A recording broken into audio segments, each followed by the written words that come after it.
ओम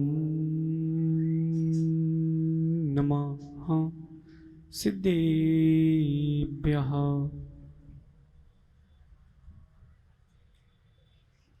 जय मंगल बुदाणं विमलाणं नाणदंसनमयाणं तैलोयसे हराणं नमोसयासव सिद्धाणं नमो अरन्ताणं नमो सिद्धाणं नमो आयरियाणं नमो वज्रायाणं नमो लोये सव साहूणम्। अनंत अनंत परम सिद्ध भगवंतों की, देवादिदेव खजराट श्री आदिनाथ भगवान की, आचार्य भगवान गुरुवर विशुद्ध सागर जी महाराज की पंच कल्याणक प्रतिष्ठा महा महोत्सव की, श्रुत संबे की मुनि श्री आदित्य सागर जी महाराज की, मुनि संघ की नमोस्तु शासन।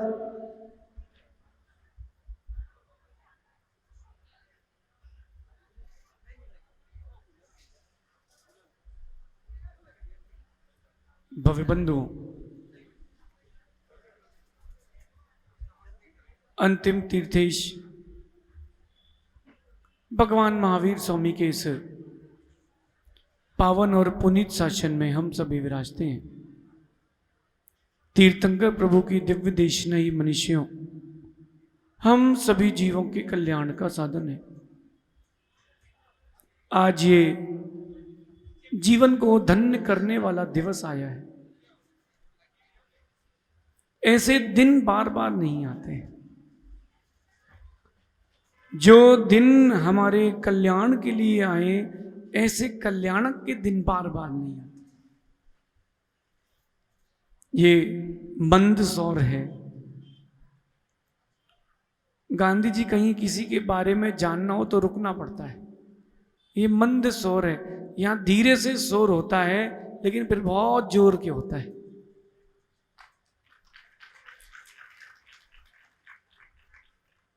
आज भगवान के तप कल्याणक के दिन कुछ सीख के जरूर जाना। जो ज्ञान आपके पास है, जो वस्तु आपके पास है, वो तो आपकी है। यहां से क्या लेके जा सकते हैं, बात तो उसकी। हर पुरुष का, हर जीव का तप कल्याणक नहीं होता। हर पुरुष का, हर जीव का तप कल्याणक नहीं होता। जो जीते जीते जीते हैं, उन्हीं का तप कल्याणक होता है। जो जीते जीते जीते हैं, उनका तप कल्याणक होता है। और जो जीते जीते मर रहे हैं, उनका कोई कल्याणक नहीं होता। रवि, एक बात ध्यान रखना, अगर प्रभु के चरणों में हो तो ध्यान रखना, बड़ी बड़ी विपत्तियां भी छोटी विपत्तियां बन के निकल जाती हैं। बड़ी विपत्तियां भी छोटी विपत्तियां बन के निकल जाती हैं। और कहीं अगर प्रभु के संसर्ग से दूर हुए, विषयों में लीन रहे, छोटी छोटी विपत्तियां भी बड़ी हो जाती हैं। बड़ी बड़ी संपत्ति भी छोटी हो जाती है। एक गांव की घटना है। दो सगे भाई, बड़ा भाई व्यसनों में आसक्त रहता और छोटा भाई प्रभु की भक्ति में, गुरु की भक्ति में लीन रहता। ये जिन आगम की कथा है, बड़ी गंभीरता से समझनी। और एक दिन की घटना बड़ी विशेष हो गई। जो बड़ा भाई था वो वैश्यावृत्ति करके लौटा और मार्ग में उसको एक रत्नों से बड़ी थैली मिल गई। मार्ग में उसको रत्नों से बड़ी थैली मिल गई। और छोटा भाई मंदिर से पूजा करके लौटा, पैर में ऐसा कांच घुसा, खून खून हो गया और दोनों उसी चौराहे पर मिले।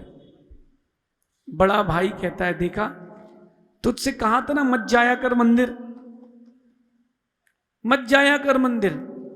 कुछ हुआ क्या? फायदा तो हुआ नहीं, नुकसान और हो गया। देख मैं व्यसनों में आसक्त हूं, फिर भी देख आज एक सोने से हीरे मोती से भरी थैली मिली है। छोटा भाई सम्यक दृष्टि था, वो जीते जीते जी रहा था। कहता है भाई मंदिर में नगर में मुनिराज विराजमान है, उनसे पूछते कि ऐसा क्यों हुआ। चले गए दोनों भाई। मुनिराज जो थे वो अवधि ज्ञानी थे। उनसे पूछा कि महाराज ऐसा मेरे कौन से पाप कर्म का उदय कि मंदिर से लौटा तो कांच लग गया, और कौन सा इसका पुण्य का उदय है कि व्यसनों में आसक्त है फिर भी धन का लाभ है, फिर भी धन का लाभ है। मुनिराज कहते हैं इसके इतने तीव्र पुण्य का, सातिशय पुण्य का उदय था कि इसको देश का राज्य मिलने वाला था, केवल एक थैली में समेट कर रह गया है। और तुम्हारा इतने पाप कर्म का उदय था कि आज शूली पर चढ़ने वाले थे, लेकिन थोड़ी से कांच लग करके खून निकलने से तुम्हारा वो कर्म निकल गया। जो जीते जीते प्रभु की शरण में जीते हैं उनके साथ ऐसा होता है। नहीं तो गांधी जी, 2 माले से गिरा कोई व्यक्ति और उठ के चल दिया, हल्की सी खरोंच आई, और कुर्सी से गिरा व्यक्ति वहीं ब्रेन हेमरेज और ओम शांति। सारे पुण्य पाप का खेल है। आज एक बात समझना, भगवान के तप कल्याणक के दिन समझना, भगवान ने जीते जीते जीवन जिया है, मरते मरते नहीं जिया। कुछ लोग होते हैं जो जीते जीते जीते हैं, कुछ लोग होते हैं जो मरते मरते जीते हैं, कुछ लोग ऐसे होते हैं कि जो जीते जीते मरते हैं, और कुछ ऐसे होते हैं कि जो मरते मरते जीते हैं। आप किस श्रेणी में आते हो? आप किस श्रेणी में आते हो बताओ? जीते जीते जीने वाले की कि जीते जीते मरने वाले की? विचार करो शांतिलाल जी, जीते जीते जीने वाले की फिर 80 साल का युवा भी 15 साल जैसा होना चाहिए। अगर जीते जीते जीते हो, नीतिकार कहते हैं कि ऐसे 7 पुरुष होते हैं संसार में जो जीते भी हैं तो मरे के समान ही जीते हैं। उनका जीवन होना ना होना बराबर सा है। वो 7 पुरुषों की बात कर रहे हैं, उसमें खोजना, उसमें कहीं आप तो नहीं हो। क्योंकि जिन देशना प्रत्येक प्राणी मात्र के लिए है, व्यक्ति विशेष के लिए नहीं होती। सौधर्मेंद्र जी कहां है? सौधर्मेंद्र जी, ये भगवान की देशना व्यक्ति विशेष के लिए नहीं होती। ये सौधर्मेंद्र जी भगवान की देशना प्राणी मात्र के लिए होती है। जो अपना मान के समझ लेता है उसका कल्याण हो जाता है। 7 प्रकार के ऐसे मनुष्य जो जीते हुए भी मरे के समान है, मृत के तुल्य हैं। आप लोग तो नहीं हो ना? नहीं हो? सोच लेना। सबसे पहले उनके नाम समझ लेते, कौन कैसी प्रकृति वाले मनुष्य हैं। जम्बू प्रसाद जी, जम्बू प्रसाद नाम है कि जम्बू कुमार? हाँ, अरे कुछ भी हो, नाम तो वैसे आखिर में नहीं रहना। लोग बोलेंगे अच्छा आदमी था, अच्छी आत्मा थी, चली गई, अब क्या बचा है? जलाओ। सबसे पहले बोल रहे हैं कंजूस। जो कंजूस व्यक्ति है वो जीते जीते भी मरे के समान है। दूसरा कह रहे हैं क्रोधी। जो क्रोधी है वो दिख रहा है जीते हुए लेकिन मर ही रहा है। तीसरी बात कर रहे हैं जो दरिद्री है, गरीब है, बेचारे का जीवन मृत के तुल्य रहता है। आगे कह रहे हैं रोगी, जिसको रोग हो जाए, एक एक समय उसका निरंतर रोग के चिंतन में रहता है, जीवन जी ही नहीं पाता। और कहते हैं मूर्ख व्यक्ति, जो बुद्धि से शट हो। सहज सागर जी, शट बुद्धि जो मनुष्य है, मूर्ख व्यक्ति है, बेचारे का जीवन किसी काम का नहीं। आगे कहते हैं जो पापी अधर्मी होते हैं इनका जीवन भी मृत के तुल्य ही है। और अंतिम बात कह रहे हैं जो पराई नौकरी करते हैं उनका जीवन भी भैया मृत के तुल्य है। कहां महायज्ञ नायक जी है क्या भैया? सुनना ध्यान से, गंभीरता से समझना। ये 7 प्रकार की मनुष्यों की प्रकृति मान लो या 7 प्रकार के मनुष्य मान लो, इनकी प्रवृत्ति या ऐसे अवगुण आपके पास तो नहीं है। अगर हो तो सुधार लो, वरना आपकी गिनती भी मरों की गिनती में ही आएगी।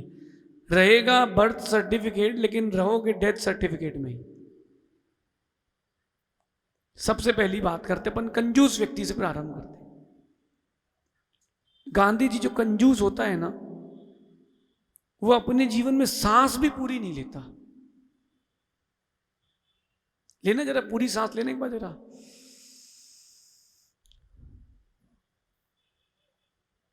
बाकलीवाल जी जो कंजूस होता है वो पूरी सांस नहीं ले पाता। ओ बाकलीवाल जी सुनो ध्यान से, जो कंजूस होता पूरी सांस नहीं लेता। आप जब सोते हो ना तब पूरी सांस लेते हो। जिंदगी भर जीते जीते कभी पूरी सांस नहीं लेते, सोते हुए ही लेते हो, जागते हुए कभी नहीं लेते। जब सोते हो तो अच्छा खर्राटा भी मारता है व्यक्ति और अच्छी पूरी सांस लेता है। क्यों? ये बता रहे हैं कि मनुष्य को कंजूसी विरासत में मिली है। सांस पूरी लेना नहीं जानता, वो जीवन क्या पूरा जिएगा। पीयूष, कंजूस व्यक्ति की बड़ी गर्त होती है, जहां जाता है उसका अपमान होता है और हंसी अलग होती है। आप लोग तो नहीं हो ना? और कंजूस का कमाया हुआ धन भैया व्यर्थ ही जाता है, किसी काम में नहीं जाता, क्योंकि वो जोड़ता है जोड़ता है जोड़ता है, एक दिन पर्याय को छोड़ता है। दादा नीमच सब समाप्त। जब अंतिम सांस निकली सब समाप्त, ये शरीर भी माटी मोल हो जाता है।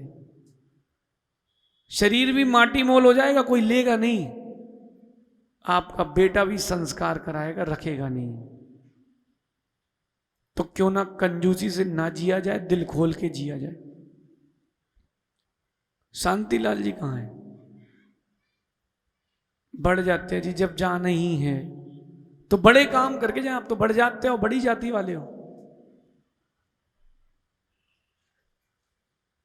सेठी जी जब जाना ही है तो कुछ अच्छा करके क्यों ना जाए, क्योंकि सांस तो निकलनी है और एक दिन पूरी निकल जाएगी, फिर कुछ नहीं बचेगा। एक कंजूस की कहानी सुनाता हूं मैं आपको। एक तक कंजूस सेठ, अब कहां का था आप हिसाब लगाना। अच्छा कंजूस आदमी, मक्खी जूस भी उससे अच्छा होता है। अब उसने किसी को कुंडली दिखाई, किसी ज्योतिषी ने कहा कि भैया आपको पितृदोष है। ये जितने कुंडली वाले हैं ना, कुंडली देखते ये दोष वो दोष जो देखते हैं, उनकी कुंडली में कोई दोष नहीं होता। जिसकी रहती है उसकी कुंडली में सारे दोष है। बोले काल सर्प योग दोष है, कितना लगेगा? बोले 1 लाख। बोले तुम्हारा उतरे ना उतरे, पंडित जी का तो उतर गया। गांधी जी एकदम कंजूस मक्खी चूस, उसको बोला किसी ने दोष है। बोले क्या करना? बोले एक ब्राह्मण को भोजन कराओ। अब वो इतना कंजूस कि वो ब्राह्मण के यहाँ जो टोलियां बैठी थी उनसे पूछता है, भैया वो आप भोजन के लिए चलेंगे क्या घर हमारे? बोले हाँ। कितनी रोटी खाते हो? बोले भैया मैं 8 रोटी खाता हूं। बोले मैं पूछ के बताता हूं। फिर घूम फिर के दूसरे ब्राह्मण के पास पूछा, आप कितनी रोटी खाते हो, कितना चावल कितना मीठा खाते हो? उसने कहा भैया 6 रोटी तो खाता हूं। बोले तो ज्यादा हो जाएगा। और और पहुंचा। एक ब्राह्मण समझदार था, वो बुद्धि चातुर से, तो बोले भैया मैं तो 1.5 रोटी में पेट भर जाता भैया, पानी में लेकिन 2 जग पीता हूं। वो बोला ये अच्छा है, 1.5 रोटी में काम हो जाएगा, अपना दोष उतर जाएगा। अब उसको पता नहीं कि कंजूस की क्या गति होती है। ब्राह्मण चालाक था। ब्राह्मण वो अपनी पत्नी से बोल गया, सेठ एक ब्राह्मण आएगा, 1.5 रोटी और 2 जग पानी पिएगा, उसको भोजन पानी करा देना फ्री। सेठ जी चले गए दुकान। अब सुनो आगे की कहानी। ब्राह्मण पहुंचा, सेठानी दमदार थी। सेठानी कहती है, आइए विप्र राज भोजन कीजिए, आइए विप्रराज भोजन कीजिए। क्या लेंगे आप भोजन में? बोले 56 भोग। बोले थोड़ा समय लगेगा। बोले हाँ मैं बैठा हूं 1 घंटे, आप तो बनाओ। उसने बढ़िया पुड़ी बाटी मसाला माल रबड़ी घेवर सब तरबतर। फिर वो कहता है, सेठानी मेरी एक कन्या है, उसकी शादी करना है, तो उसके लिए कुछ धन भी मिल जाए अगर तो क्या बात है। सेठानी ने उसको धन दे दिया और बोले धन तो ठीक है, वो तो मिल ही गया है, लेकिन जब उसकी शादी होगी तो ज्योनार भी तो होगा। ये तो मैं दहेज में दे दूंगा, ज्योनार के लिए कुछ। तो बोले क्या चाहिए? बोले मैं बैलगाड़ी लगाता हूं, आप तो भरवा दो। बढ़िया उसने भैया मनों से सामान लिया। मनों से, मन समझते ना, मन पहले तौलने के लिए मन का प्रयोग करते थे। 40 किलो का, अरे भैया वो तो उसने 10-12 बैलगाड़ी लगाई, माल भरा और निकल गया। अब जैसे ही कंजूस सेठ जी घर आए, पूछते ब्राह्मण को भोजन करा दिया? बोले हाँ आज। सेठानी बोली बहुत आनंद आया, बहुत दिन बाद दान देने का मौका मिला है। आओ कंजूस की खोपड़ी चालू हुई, क्या दिया? 1.5 रोटी के अलावा कुछ तो नहीं दिया? बोले नहीं, उन्हें 56 भोग खाए, जितना अपन 1 हफ्ते में खाते वो अकेला खा के गया। सेठ जी बेहोश। पानी वानी डाला, उठाया, और कुछ तो नहीं दिया? बोले थोड़ी सा धन वगैरह दिया है, कुछ 1-8 हजार असरफियां दी हैं, और 4-5-6 बैलगाड़ी भर के सामान दिया है, उसका भी परिवार चलेगा। सेठ को तो माइनर अटैक आ गया।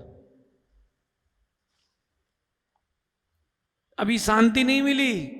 ब्राह्मण चालाक था, वो घर आया, उसको पता था अभी सेठ लौट के आएगा, तो अपनी पत्नी से कहता मैं अंदर सो रहा हूं, और जैसे ही वो सेठ आए तो तू तो छाती पीट के रोना कि क्या खिला दिया, बीमार पड़ गया है, डॉक्टर ने कहा जाने वाला है। ठीक है, जैसे ही सेठ पहुंचा, सेठा वो ब्राह्मणी रोने लगी, कहती है कि बताओ भाई आपने मेरे पति को क्या खिला दिया? डॉक्टर ने कहा वो जाने वाले हैं। अब सेठ घबरा गया। सेठ कहता है एक काम करो, 200 सिक्के और रखो। कितने? ये 200 सिक्के और रखो, किसी कुछ कहना नहीं, हम तुम्हें जानते ही नहीं। शांति से 8 रोटी खिलाता, ज्यादा दिमाग नहीं चलाता तो बच जाता। 8 रोटी के चक्कर में कितने लग गए? कंजूस की ऐसी गति होती है। अर्पित सुन रहे क्या? कंजूस की ऐसी गति होती, सहज सागर जी बोले कंजूस की 1 रुपए की 2 अठन्नी होती है, समझदार व्यक्ति की 2 रुपए की 4 अठन्नी होती, कंजूस की 2 रुपए की 1 अठन्नी बचती है, क्योंकि खर्चा उसको उतना करना ही पड़ता है आखिरी, और बातें 4 सुनना अलग पड़ती है। कंजूस मत होना, दिल खोल के जीवन जीना, प्रकृति भी दिल खोल के देगी। देखो बादल अनादि काल से पानी देते आ रहे हैं, आज तक खाली नहीं हुए। आज तक बादल खाली हुए क्या? लेकिन देखो कंजूसी समुद्र नदियों का पानी लेते आ रहा है, आज तक तृप्त हुआ क्या? कंजूसी का जीवन नहीं जीना। जो कंजूस है वो जीते जी भी मरे के समान ही है। दूसरी कह रहे हैं क्रोधी। जो क्रोधी पुरुष होता है वो आपा पर का विवेक खो देता है, वो भूल जाता है कि वो कौन है और कहां है। अपने जीवन में कभी कोई बात भी कहना और फिर तो विवेक से। एक बचपन में खेल होता था तोल मोल के बोल, तोल मोल के बोल। जब आप क्रोध में भी हो तो भी संतुलित भाषा होना चाहिए, भाषा बिगड़ना नहीं चाहिए। जैसे ही व्यक्ति को क्रोध आता है वो बुद्धि विहीन हो जाता है। जैसे अपन बोले ना किसी को माता आ गई, बेंतर लग गए, तो जैसे ही क्रोध आता है तो ऐसा बेंतर लगता है शुभम वो सब भूल जाता है कि मैं कौन हूं, कहां हूं, कैसा हूं, सब भूल जाता है कि मैं कहां हूं। बेटा जब भी क्रोध आए मौन ले लेना, कम से कम इज्जत तो बच जाएगी। पाप का आश्रय तो होगा, कम से कम इज्जत तो बच जाएगी। और अगर कहने का भी मौका मिले तो अच्छे से कहना, बोलना भैया हमारा बहुत सौभाग्य है कि आपके जैसे लोग मिले, कम से कम समता तो बड़ी है। थाली फेंक के नहीं आना कि तुम दाल फेंक के आ जाओ। बेटा क्रोधी व्यक्ति सत्य मानना कोई उसको पसंद नहीं करता, जो क्रोधी होता है उसको कोई पसंद नहीं करता। और आप लोग तो क्रोध करते ही नहीं हो। गांधी जी क्रोध नहीं करते ना। देखो आपका नाम आपके बुजुर्गों ने कितना अच्छा रखा है, हसमुख गांधी, और अपने लिए तो आप मुस्कुराहट चंद हो। भैया कुछ भी कितनी बड़ा काम हो, ये हा हा हु ही करके सब करा ही लेते हैं जम्बू प्रसाद जी। बहुत गांधी नाम ऐसे ही थोड़ा ना है, जब नोट में छाए हैं तो देश में भी छाए हैं। और गांधी जी आप तो तैयारी रखना, अभी तो इंदौर लेवल में था, अब मालवा में जो पंचगण होंगे उसके अध्यक्ष आप ही बनोगे। लेकिन कोई भी परिस्थिति हो क्रोध नहीं करना। परिस्थितियां विपरीत हो जाएं, परिस्थितियों को वहीं छोड़ देना, क्रोध नहीं करना। बात समझाने के लिए कोई मना नहीं है, लेकिन क्रोध कभी नहीं करना। क्रोध करने वाला व्यक्ति मृत के तुल्य है, क्योंकि विवेक शून्य है। मां आपको जब भी कभी क्रोध आए, बच्चों के ऊपर, परिवार में, पड़ोसी के ऊपर, किसी के ऊपर भी कभी क्रोध मत करना। समझाना, ना समझे तो आप समझ जाना, लेकिन क्रोध नहीं करना भाई, क्योंकि क्रोधी व्यक्ति मृत के तुल्य ही है। अब जीते जीते जीना है कि जीते जीते मरना है, अपने ऊपर है विचार करना। बेटा हनी, पैसा दुनिया में बहुत जगह मिल जाएगा, नाम भी बहुत जगह मिल जाएगा, लेकिन बेटा बुद्धि हर जगह नहीं मिलेगी। बुद्धि हर जगह नहीं मिलेगी। बुद्धि आपको गुरु के चरणों में ही मिलेगी। मैं एक दृश्य बताता हूं आपको, आप लोग आश्चर्य करोगे। हम लोग 15 मुनिराज, आचार्य भगवान के साथ 15 मुनिराज, और आचार्य विश्व सागर जी को किसी की प्रशंसा और नाम की पहचान की जरूरत नहीं, वो जगत पूज्य है। एक क्षेत्र में पहुंचे गांधी जी, हम लोग, महाराष्ट्र का क्षेत्र था, बहुत बड़ा अच्छा क्षेत्र है, और वहां के व्यवस्थापक इतने बढ़िया थे, समझदार थे। उन्होंने गुरु को, देव को बैठने के लिए पाटा भी नहीं लगाया। कितनी देर? 1.5 घंटे यूं जमीन में बैठे रहे। सामायिक करने के लिए कमरा भी नहीं खोला गया। याद है आप परमित सागर जी? हम लोगों ने सामायिक वहां की थी जहां लोगों के जूते चप्पल उतरे थे। मैं तो सोच रहा था भगवान, इनसे अच्छे तो हमारे अजैन बंधु हैं, वो अपना घर, मकान, हृदय सब खोल देते हैं। ये किस प्रकार के जैन हैं? और गुरुदेव ने कहा था तुम सबका मौन है।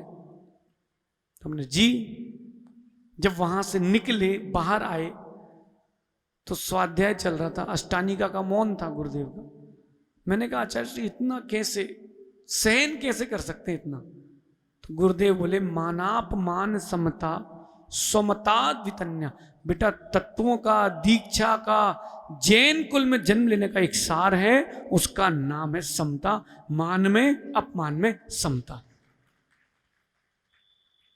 गांधी जी कोई क्रोध नहीं किया आचार्य से, कितनी बड़ी बात है।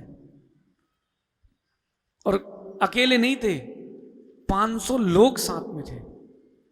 गुरुदेव बोले कोई कुछ नहीं बोलेगा। मैंने कहा धन्य है। बाद में उन्होंने कहा बेटा जिसके पास क्षमा होती है ना, वो जीते जीते जीता है। जो क्रोधी होता है वो मरते मरते मरता है। अब जब भी क्रोध आए तो यही सोचना मैं मरते मरते मर रहा हूं। और वो बच्चों के टैटू आते हैं ना, जो बच्चों वाले टैटू, वो जो टॉफी वगैरह खाओ उसमें निकलते हैं, ऐसे ही बनवा लेना। Highly flammable, keep safe distance. जब क्रोध आए तो वो टैटू निकाल के ऐसे लगा लेना, बोले भैया अभी दूर रहो, ज्वलनशील पदार्थ। हाँ भैया, जो क्रोधी होता है अपन तो भैया उससे दूर ही हो जाते भैया। दूरी अच्छी है, कम से कम अपने भावों की विशुद्धि तो नहीं जलेगी। मां सुन रहे ना, जीवन की कोई भी परिस्थिति हो, मौन ले लेना। और सर्वश्रेष्ठ बताऊं, अगर वृद्ध अवस्था में चाहते हो कि पूरी पूरी सेवा हो, क्रोध नहीं करना, टोका टाकी नहीं करना, मौन लेना। भैया इस मंदिर के जो जो व्यवस्थापक हैं सबसे कह रहे हैं, भैया अगर आप चाहते हो कि मंदिर में पुजारी बढ़े, अभिषेक करने वाले बढ़े, तो जितने वृद्ध हैं वो टोका टाकी ना करें। ये वृद्ध लोग टोका टाकी करते हैं और बेचारे जो लोग नए आते हैं उनका मन खराब हो जाता है। कितने लोग सहमत हैं इससे? वो वृद्ध लोग टोका टाकी करते हैं, अब ये नहीं करो, अब वो नहीं करो, अब शांति धारा हो गई, अब अर्घ चढ़ गए, अब किसको धोती ऐसी पहनो। उनको क्या लगता है कि ये केवली हो गए, सर्वज्ञ हो गए। भैया 4 दिन पूजा अभिषेक करने से कोई ज्ञानी नहीं हो जाता। जब गांधी जी मैंने पहली बार अभिषेक करना चालू किया था, तो जो नया नया व्यक्ति होता है वो सोचता है हर वेदी पे अभिषेक कर लो, घर चले जाओ एक अर्घ चढ़ा के। सही है ना? मेरा यही सोचता, आप लोगों का भी यही रहता था क्या? तो ऊपर की वेदी में जबलपुर में लाडगंज में मंदिर में अभिषेक चला था, एक दादा कर रहे थे अभिषेक। मैंने कहा चलो इतनी सुकून से, ये तो जबलपुर का लाडगंज अभिषेक हो तो 100 लोग इकट्ठे होते, दादा अकेले कर रहे हैं, अपना पुण्य। हमें क्या पता था कि पाप का होता है। अब मैंने कलश उठाया और जैसे ही उठाया भगवान के ऊपर से लाया, अरे भैया दादा को तो माता आ गई, क्रोध वाली माता। बस जीभ बाहर नहीं निकली और उन्होंने ऐसा ऐसा नहीं किया, बाकी सब हो गया। बोले तुमने पाप कर लिया, अब तुम कहां जाओगे? अब मैं तो कलश लेके खड़ा। मैंने कहा भगवान क्या कर लिया मैंने? अब मैंने दादा करना क्या, रख दें कि पकड़े रहे? बोले तुम ऐसे भगवान के ऊपर से कलश उठा के ले आए, ऐसे पीछे से घुमा के लाना चाहिए। मैंने दादा अभी क्या करना है बताओ, आप तो रख दें कि जाएं, क्या करें? बोले कर लो। मैंने किया, मैंने भगवान अगली बार बिना अभिषेक के चले जाऊंगा, दादा जहां दिख जाएंगे वहां तो जाऊंगा ही नहीं। कुछ साल बाद गुरुदेव मिले, अब अपनी हो गई दीक्षा। अब गांधी जी दीक्षा के बाद हम फिर पहुंचे जबलपुर, वो दादा वहीं अकेले खड़े होकर अभिषेक कर रहे थे। भगवान भी सोचते होंगे ये पुजारी जाए 100 और पुजारी आए। क्रोधी व्यक्ति की ये स्थिति होती है भैया। हनी बेटा, क्रोध को जीवन में स्थान मत देना। तुमने अगर क्रोध को स्थान दिया है, सारे स्थान जिनके अन्य लोगों के तो सब चले जाएंगे। माँ भी बेटा मानना बंद कर देगी, बहन भी भाई मानना बंद कर देगी, मित्र शत्रु हो जाएंगे। इसलिए क्रोध मत करना। क्रोधी व्यक्ति जीते जीते मरता है, मरते मरते मरता है। कोमल जी पंछी, भाव कोमल रखना, पंछी की तरह सिद्ध बन जाओगे, पता नहीं चले। क्रोध नहीं करना। और एक बात ध्यान रखना, जो गुरु होते हैं ना, उनकी बुद्धि आपसे तीव्र होती है, श्रेष्ठ होती है। तो गुरु बुद्धि विशेषता पर जीना, हो सकता है आपके मन का ना हो, लेकिन सर्वश्रेष्ठ कार्य होगा। नहीं हो तो आप देख लो, मंदसौर के पंचकणा का हल्ला पूरे भारत में चल रहा है। यहां का शोर वहां तक हो रहा है। तीसरी बात करते हैं दरिद्री। दरिद्री यानी गरीब। एक गरीब की बेचारे की स्थिति ऐसे होती है, आज का भोजन कर लिया, कल का कुछ है नहीं, रहने के लिए घर है नहीं, पढ़े लिखे हैं नहीं, कपड़े हैं नहीं, नहाने की व्यवस्था नहीं है, यूं ही झोपड़ी बना करके कहीं रह ली। भैया दरिद्री की स्थिति भी ऐसी होती है, बेचारा जीता तो है लेकिन मरते मरते जीता है। इसलिए प्रभु किसी को कभी गरीबी ना दे, और गरीबी दे भी दे तो बुद्धि से गरीब नहीं होना चाहिए। किससे? भैया यहां वृद्धाश्रम वगैरह है क्या मंदसौर में? हाँ, क्या स्थिति आ गई है। बच्चे मकानों पे मकान बना रहे हैं और पिताजी मां को वृद्धाश्रम छोड़ के आ रहे हैं। जो जो बच्चे अपने माता पिता को वृद्धाश्रम छोड़ रहे हैं ना, भैया ध्यान रखना, तुम जैसे लोगों को नरक में भी जगह नहीं मिलेगी। जिन्होंने जन्म दिया और उनको तुमने यूं छोड़ दिया। एक मिनट के लिए सोचो, जिसको पाला पोसा हो, तेज आवाज में बोलते तो कैसा लगता है। इसलिए गांधी जी जिनको कभी सिखाया था चलना संभल संभल कर, आज वही बेटे पिता को देखकर चलते हैं तेवर बदल कर। एक वृद्ध मां को मैंने देखा भी आश्रम में, वृद्ध आश्रम में, बड़ी स्थिति दयनीय थी। गवर्नमेंट 400-500 रुपए का भत्ता देती थी वो, और भोजन की व्यवस्था जैसी टूटी फूटी वैसी चलती थी। हम लोग उस वृद्ध आश्रम गए, वो माँ ने, भैया उसके पास 200 रुपए की संपत्ति थी। कितनी? वो गवर्नमेंट से 300-400-500 रुपए मिलते थे ना महीने के खर्चे के लिए, तो उसके पास 200 रुपए की व्यवस्था थी। वो खड़ी हुई और 200 रुपए टेबल पे चढ़ा गई, बोले गुरुजी के लिए ले देना भैया। हमने कहा नहीं नहीं, हम लोग मुनिराज हैं, जैन मुनि लेते नहीं। बोले नहीं, वो तो आप तो करो, आपको जो करना हो। मैंने कहा देखो, भले ही गरीब है लेकिन बुद्धि से गरीब नहीं, उसको पहचान है कि गुरु क्या होते हैं, उसको पहचान है कि गुरु क्या होते हैं। भैया जीवन का कोई भी क्षण हो, माना कि परिस्थिति में गरीबी हो तो हो, बुद्धि में गरीबी ना हो। दरिद्री व्यक्ति की बड़ी स्थिति दयनीय होती है। आप लोगों ने सुगंध दशमी के व्रत किए, इंदौर में उसको चमक दशमी कहते हैं। क्यों गांधी जी? सुगंध दशमी के व्रत किए आप लोगों ने? नहीं किए कभी? मां किए हैं, उसकी कथा सुनी है। दुर्गंधा नाम की स्त्री ने वो व्रत किए थे सुगंध दशमी के, तब से प्रसिद्धि हुई है। दिगंबर मुनि को देखा और मुख से अब शब्द निकल गए, कहां से नंगा निकल गया, मेरे श्रृंगार में विघ्न हो गया। इतना बोल नहीं था भैया। अनेक भाव सूकरी, अनेक भाव कुकरी, ऐसी अनेकों पर्याय प्राप्त करने के बाद स्त्री पर्याय मिली। और जब भी वो मुख से बोलती थी, 1 योजन दूर तक, 1 योजन दूर तक उसके मुख से बदबू आती थी। कैसी पर्याय सोचो आप, जब बाहर वाले को इतनी बदबू आ रही तो अंदर वाले का क्या हो रहा होगा। कितनी दूर तक? 1 योजन दूर तक। गांव से उसको उठा के बाहर रख दिया गया, 1 योजन दूर। एक मुनिराज मिले, देख करके उसको जाति स्मरण हो गया, तो वही मुनिराज है कि जिनकी हमने निंदा की थी। मुनिराज से प्रायश्चित लेती, कहती मैं क्या करूं? मुनिराज कहते हैं बेटी तू सुगंध दशमी का व्रत कर। उसने सुगंध दशमी का व्रत किया। अब सुनना कथा ध्यान से। अगली पर्याय स्त्री की फिर मिली। अब अगली बार 1 मील तक बदबू जाती थी मुख से। उसको जाति स्मरण हुआ अगली पर्याय में। फिर मुनिराज से पूछा, मैंने तो पिछली पर्याय में व्रत भी कर लिया था, फिर भी कर्म नहीं किया। भगवान मुनिराज कहते हैं जो दारुण कर्म होते वो ऐसा पीछा नहीं छोड़ते, वो ऐसे पीछा नहीं छोड़ते। देखो भाई कर्म का कैसा जोर। एक समय के लिए मुनि की निंदा की और देखो कहां दरिद्री बनना पड़ा। सत्य कथा है कि नहीं? दुर्गंधा की है, पढ़ी कि नहीं आप लोगों ने? मन से तो नहीं कह रहे हम, मंच से कह रहे हैं, लेकिन सत्य कथा कह रहे हैं।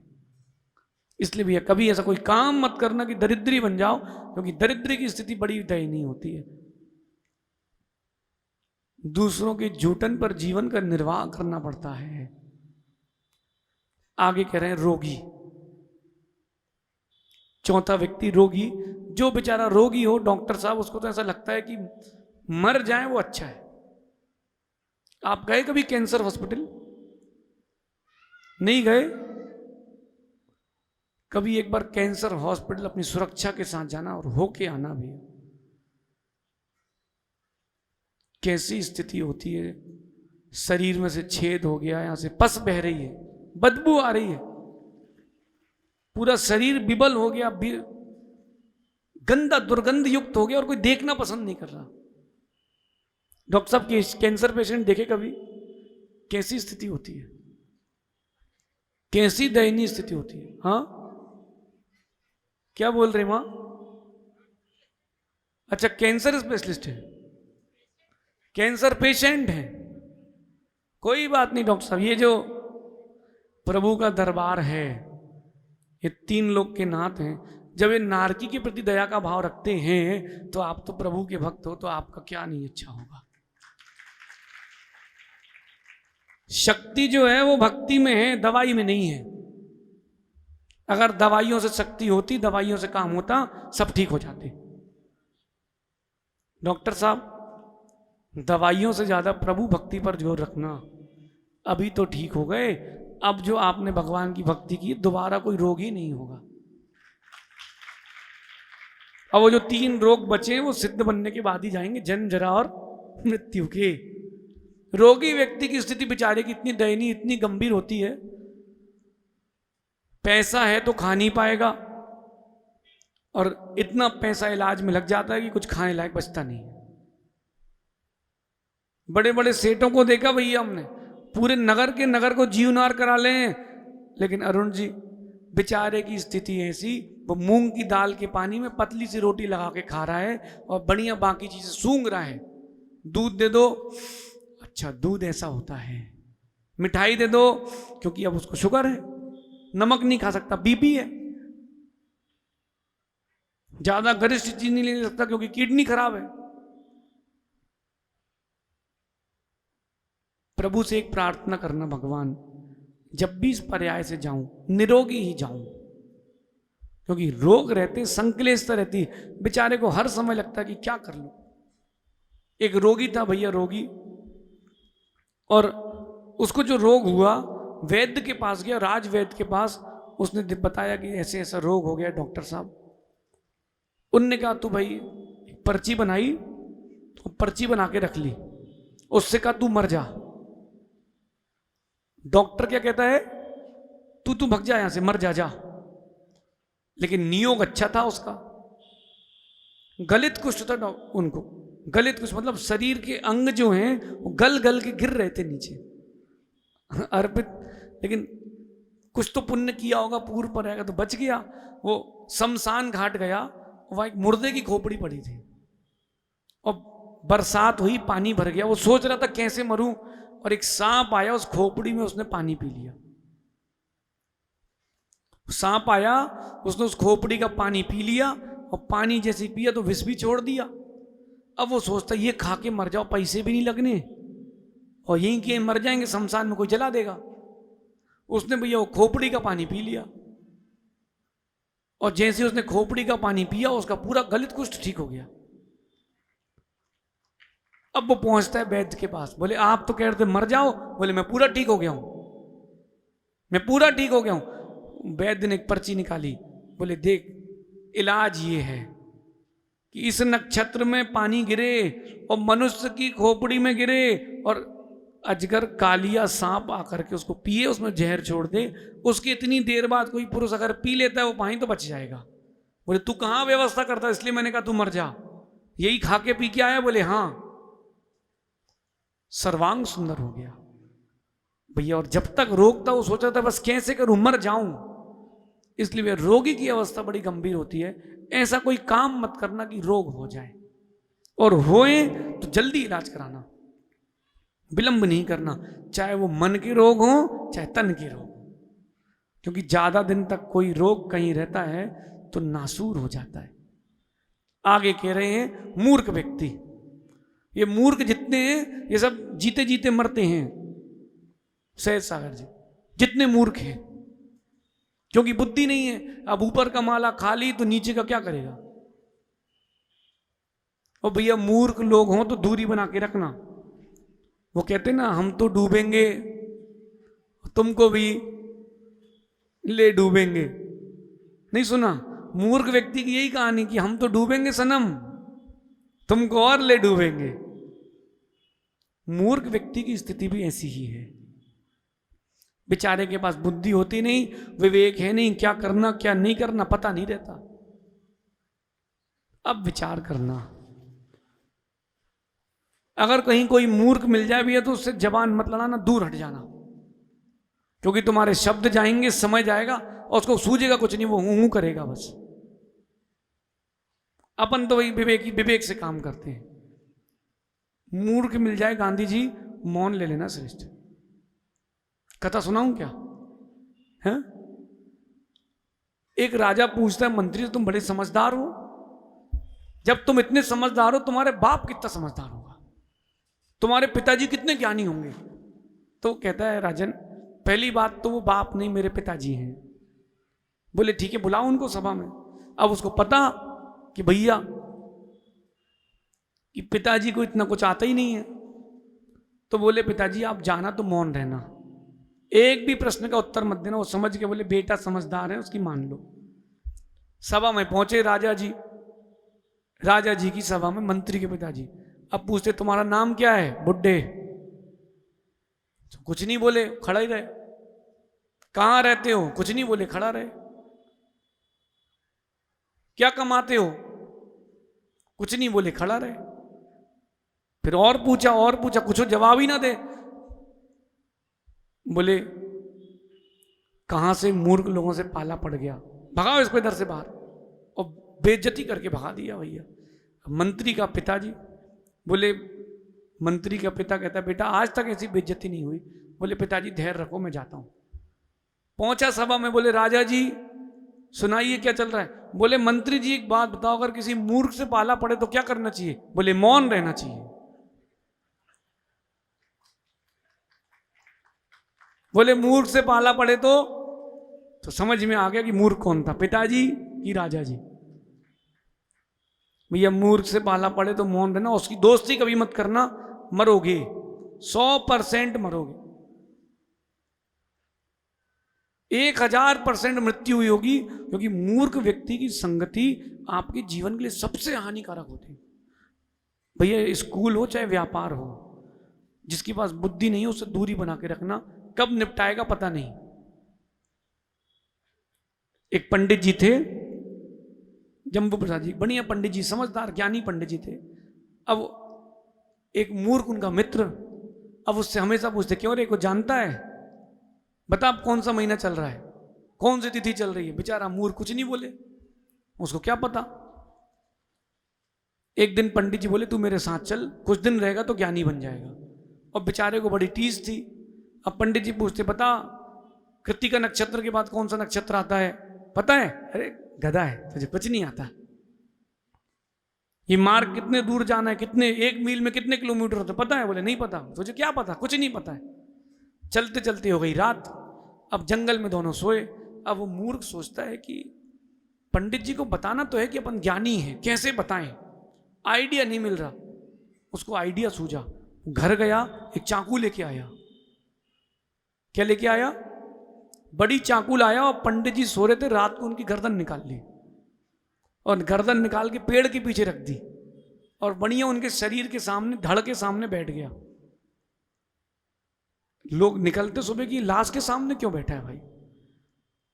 6 घंटे हो गए, 8 घंटे हो गए, 10 घंटे हो गए। एक सिपाही निकला, पूछा क्या कर रहे हो उसके साथ? बोले कुछ नहीं, पंडित जी हैं, अभी सो रहे हैं, अभी सो के उठेंगे, पूछेंगे मेरी गर्दन कहाँ है, तो मैं बताऊंगा कि पेड़ के पीछे रखी है, फिर मैं कहूंगा तुम ज्ञानी की मैं। देख लो भैया, मूर्ख की संगति से बेचारे निपट गए। ऐसा कोई अगर हो भैया, दूरी बना लेना, जीवन पे आ रहा है। मूर्ख व्यक्ति भी जीते जीते ही मरता है।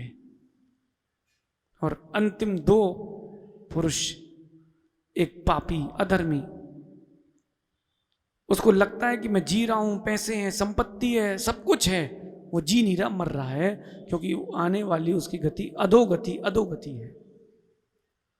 जो गुटखा खाते हैं, सिगरेट पीते हैं, दारू पीते हैं, मांस खाते हैं, अभक्ष का सेवन कर रहे हैं,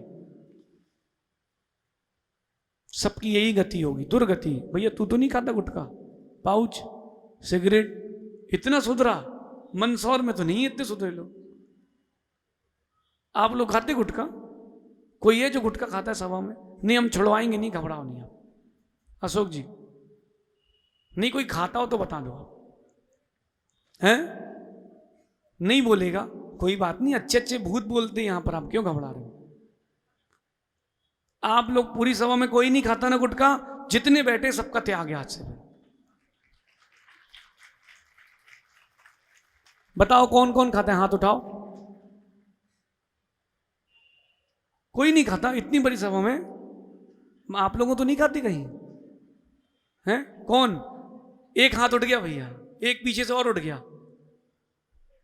भैया सुनो ध्यान से, ये छोटे छोटे व्यसन बहुत खतरनाक हो जाते हैं, फिर कैंसर जैसी बीमारी होती है, पूरे घर का पैसा लगता है, घर वाले भी दरिद्र हो जाते हैं। सिगरेट तो नहीं पीते आप लोग? माँ आप लोग तो नहीं पीते बीड़ी वगैरह? अरे हंस रहे हो आप। हमने देखा पति पत्नी दोनों साथ में बैठ के घिस रहे, पत्नी बना के पति को दे रही, पति बना के पत्नी को दे रहा। जैन। मैंने कहा धन्य है। बोले ये बना के देती तभी मेरी उतरती है। सही है कि नहीं भैया? ऐसी परिस्थिति आप लोग तो नहीं लेते ना बीड़ी सिगरेट? हाँ, और फिर कभी कभी ऐसी पार्टी वार्टी में ओ भैया महायज्ञ नहीं जी, भैया विदेश चले जाना लेकिन संस्कार देश के ही रखना। भैया जितने लोग ये 5 पापों में लीन हैं, बेचारे जी तो रहे हैं, मरे के समान ही जी रहे। अभय जी क्या कर रहे हो? अब मत खाना, फ्री में मिल जाए तो भी नहीं खाना हैं? आज से पक्का। देखो अभय जी को मत छेड़ो, देखो लाल हो गए। वो कह रहे, बोले महाराज जी नाम क्यों लेते? अरे वो हजारों में अलग से एक दिखता है, इसलिए उसका नाम चलता है। ये लोग तो बूढ़े होंगे, आपके तो वैसे ही सफेद है, क्या टेंशन है? लेकिन फिर भी बैराग नहीं हो रहा। बताओ, पापी व्यक्ति जो है वो बेचारा हर श्वास श्वास मरता है। पुण्यात्मा जो प्रभु की सेवा करता है, गुरु की सेवा करता है, वो जीते जीते प्रत्येक क्षण जीता है। पापी व्यक्ति से भी ये बच के रहना। उसको पता ही नहीं कि हिंसा क्या है, झूठ क्या है, चोरी क्या है, कुशील क्या है, परिग्रह क्या है, पता ही नहीं। और शुभम बेटा, जिस चीज से तुम्हारी गरिमा गिरे, जिस चीज से गरिमा गिरे वो चीज नहीं करना, क्योंकि गुरु की पलक में एक बार बैठ गए तो जन्नत के नजारे दिखेंगे, और एक बार उनकी पलक से गिर गए तो जहन्नुम ही नहीं मिलेगा। पापी, अधर्मी, और अंतिम कह रहे हैं जो पराई नौकरी करे, जो नौकरी करे बेचारा, उसकी तो स्थिति खराब होती है। पद्म पुराण का दृष्टांत आता है कृतांत वक्त का, जब राम ने कहा जाओ इसको जंगल में छोड़ के आओ सीता को, उसका मुंह ना देखूं, ऐसी जगह छोड़ के आना जहां कभी सूर्य की रोशनी का प्रवेश ना हो, जहां हाथी मरे पड़े हों सिंगों के द्वारा, ऐसे बीवान जंगल में छोड़ के आना।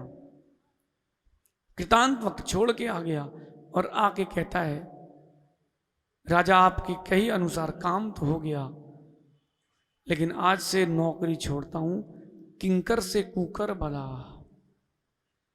नौकर से अच्छा स्वान है, अपनी पूंछ हिलाए जाए जहां बैठ जाए। बेचारे नौकर का तो उठो, अब ये करो, अब वो करो। नहीं भैया, पराई नौकरी करने वाला व्यक्ति बड़ा दुखी रहता है। टेंडर लो शुभम, टेंडर लो, बुद्धि के काम करो, बुद्धि से काम करो।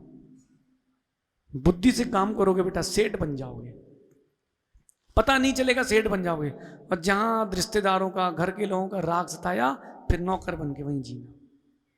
इसलिए कहीं मत जाना, यहीं आनंद है, डले रहो दरबार में और ढका धनी के खाओ। एक दिन ऐसा आएगा स्वयं धनी बन जाओ। ये 7 प्रकार के पुरुषों की कथा, 7 प्रकार के जीव जो जीते जीते मरते हैं। क्या त्रिलोकीनाथ ऋषभ देव हैं जो जीते जीते जी रहे हैं, और उनके निमित्त से अनंत जीवों का कल्याण और हो गया। आज भगवान मध्याह्न में लेंगे दीक्षा, आप लोग आओगे? दीक्षा देखने आओगे? भैया दिगंबरी दीक्षा, कीमती जी, बड़ा कीमती समय है। सुनना, मैं सोच रहा था कितना अच्छा इनका सरनेम है, कीमती। कोई भी बुलाए बोले वे कीमती। किसी को कीमत ना हो तो भी वो आपको कीमती कहेगा, किसी को आपकी कीमत ना हो तो भी वो कीमती कहेगा। अच्छा नाम है, बढ़िया, कीमती। भैया दिगंबरी दीक्षा कहीं चल रही हो, कहीं समाधि मरण हो रहा हो, शिखर जी की वंदना में जा रहे हो तो भी छोड़ देना, लेकिन दीक्षा और समाधि कभी छोड़ना मत। ये जीवन के वो पल हैं जो आपके गुणों की वृद्धि करते हैं और आपको समाधि की ओर, सिद्धत्व की ओर ले जाते हैं। ये 2 क्षण कभी मत छोड़ना। भोजन छूट जाए सो छूट जाए, और आपका सौभाग्य, आपको तो 2-3 बार दीक्षाएं मिलेंगी, एक बार स्टेज में, एक बार स्टेज के पीछे और एक बार मंदिर में भगवान अभिनंदननाथ स्वामी की दीक्षा। आज ये दीक्षा महोत्सव भैया छोड़ना मत, भूल मत जाना। क्या पता उस दीक्षा को देखने से पुण्य जागृत हो जाए। गांधी जी, भगवान से स्पर्शित हर वस्तु बड़ी बहुमूल्य होती है। यूं कहते हैं कि अगर तीर्थंकर भगवान को गृहस्थ अवस्था में किसी ने स्पर्श भी किया है, किसमें? तीर्थंकर की पर्याय में उनको स्पर्श भी किया है, वो व्यक्ति अधिक से अधिक 3 भाव, उसके बाद मोक्ष चला ही जाएगा। भगवान से स्पर्शित वस्त्र, उनके केस, उनके आभूषण भैया सभी पूज्य होते हैं और कल्याण को देने वाले होते हैं। आज भगवान की दीक्षा देख करके भगवान से स्पर्शित कोई भी वस्तु मिल जाए भैया, अपने हृदय से लगा के रख लेना। क्या पता वो वस्तु की स्मृति ही, उस वस्तु के साथ आपका संसर्ग ही आपकी समाधि का साधन बन जाए। इसलिए इन 7 विशेष पुरुषों का ध्यान रखना, ये कहीं अपने अंदर इनके किंचित भी गुण ना आ जाएं। ऐसे लोग बेचारे जीते, आप लोग तो जीते जीते जी रहे हो ना, हैं? पक्का? कोमल जी पंछी, नाम ही पंछी, आज तक बैठे हो, उड़े हो नहीं। कभी उड़ान भरो हमारे साथ, तब तो आनंद आएगा। छुल्लक बन जाओ, आपका नाम छुल्लक कोमल सागर पंछी रख देंगे, ठीक है? बढ़ जाते जी, क्या बोल रहे हैं? तब कल्याणक भी देखो, बढ़िया जगह भी स्टेज में खाली है, और पिछी का मंडल की टेंशन मतलब सब हो जाएगी व्यवस्था।